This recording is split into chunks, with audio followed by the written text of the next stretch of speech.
Hello students, आज अपन करते हैं रिफ्लेक्स एक्शन, प्रतिवर्ती क्रिया। सबसे पहले मार्शल हॉल ने रिफ्लेक्स एक्शन के बारे में बताया था। बेस्ट एंड टेलर ने इन क्रियाओं की परिभाषा दी। ये वे क्रियाएं हैं जो अचेतन अवस्था में बिना किसी इच्छा द्वारा बाहरी स्टिमुलस के प्राप्त करने पर उत्पन्न हो जाती है। ये क्रियाएं इमीडिएट और रैपिड होती है। इनमें मस्तिष्क तात्कालिक भाग नहीं लेता है। प्रतिक्रियाएं सामान्य रूप से दो प्रकार की होती हैं, साधारण या सिंपल अथवा अप्रतिबंधित प्रतिवर्त, अनकंडीशनड रिफ्लेक्सेस। प्रतिबंधित प्रतिवर्त अर्थात कंडीशनड रिफ्लेक्सेस। इस तरह से ये दो तरह की है। सिंपल रिफ्लेक्स कौन से होते हैं कि साधारण प्रतिवर्त किसी स्टिमुलस अथवा वातावरण में परिवर्तन के प्रति एक जन्मजात अनुक्रिया है जिसे सीखने की आवश्यकता नहीं होती। यानी ये जो है इनबॉर्न होती है, किसी प्रकार का इसमें सीखने की आवश्यकता नहीं है। जैसे आँखों के सामने किसी वस्तु के आने पर पलकें तुरंत बंद हो जाती है, इसे कॉर्नियल रिफ्लेक्स कहते हैं। किसी गर्म वस्तु पर अंगुली पड़ते ही हाथ पीछे की ओर हट जाता है। किसी नुकीली वस्तु के चुभते ही हाथ या पैर पीछे खिंच जाता है। इसी प्रकार फिसलने के बाद गिरने से बचने के लिए शीघ्र ही शरीर संतुलन को प्राप्त कर लेता है। भोजन के टुकड़े अंतःशोषण पर उसे निष्कासित करने के लिए अचानक खांसी का आक्रमण हो जाता है।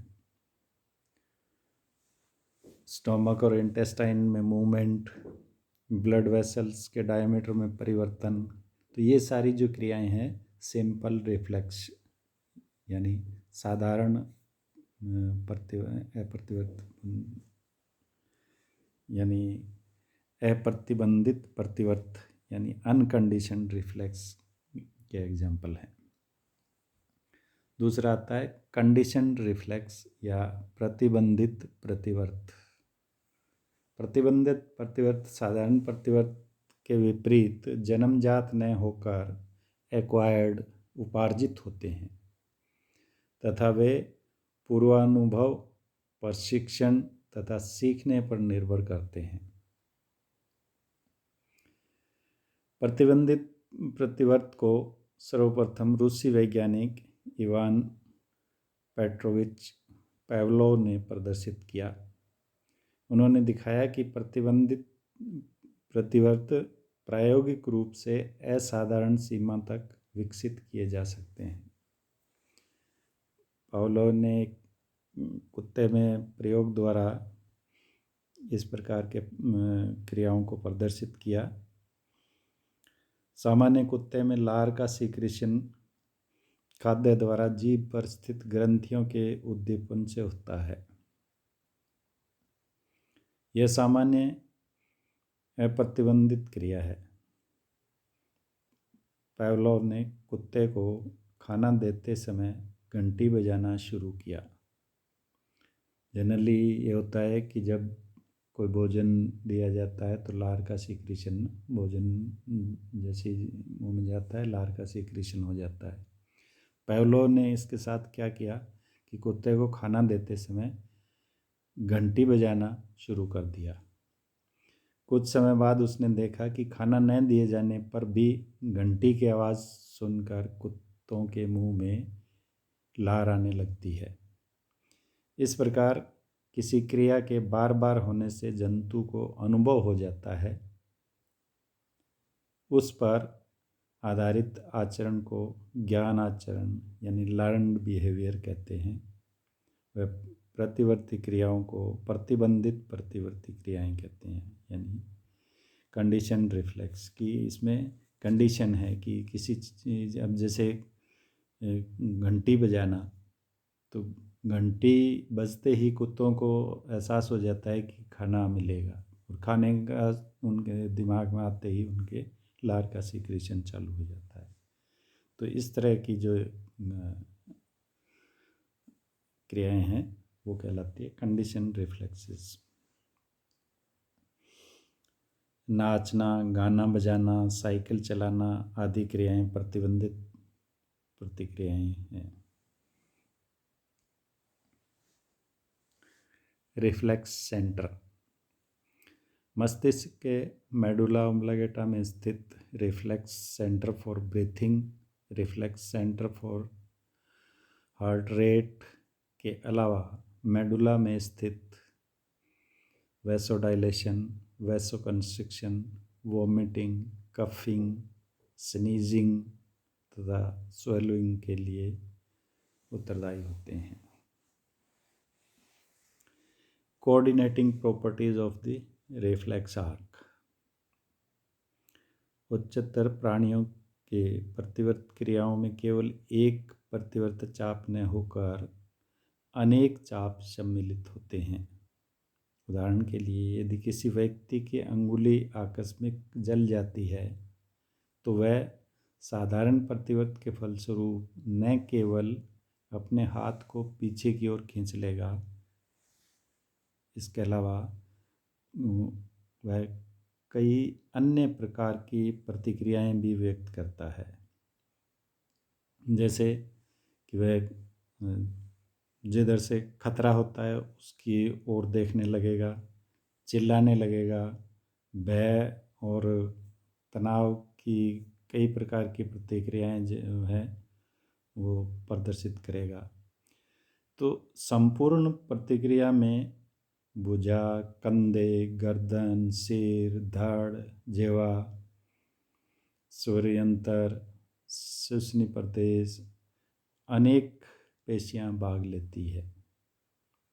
डर होता है तो सांस भी तेजी से आती है, हार्ट बीट बढ़ जाती है, तो कई सारी जो क्रियाएं हैं एक साथ होती है। तो ये एक कोऑर्डिनेटिंग प्रॉपर्टीज होती है इसकी, कि बहुत सारी क्रियाएं एक साथ सम्मिलित रूप से होती है। Physiology of reflex action. एक सिंपल रिफ्लेक्स एक्शन में ये रिसेप्टर अंग में स्थित सेंसरी न्यूरॉन के टर्मिनल एंडिंग के स्टिमुलेट होने पर तंत्रिका आवेग का प्रारंभन होता है।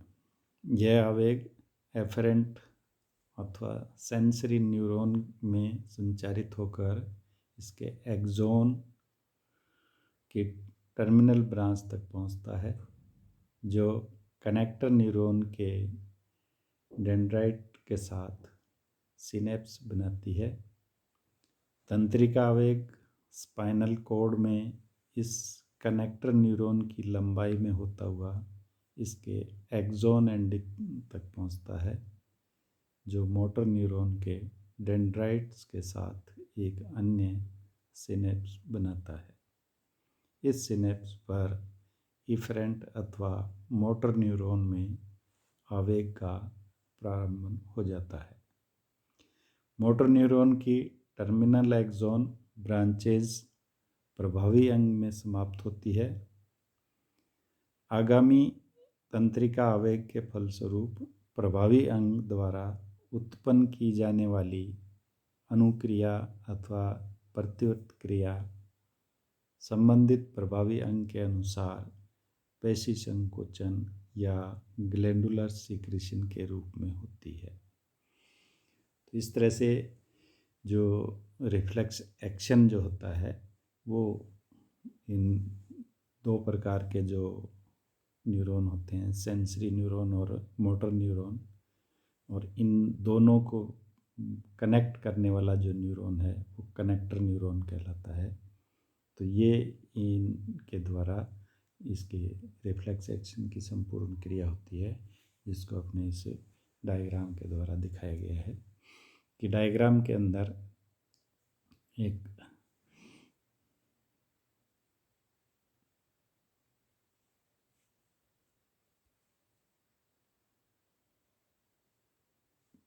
कि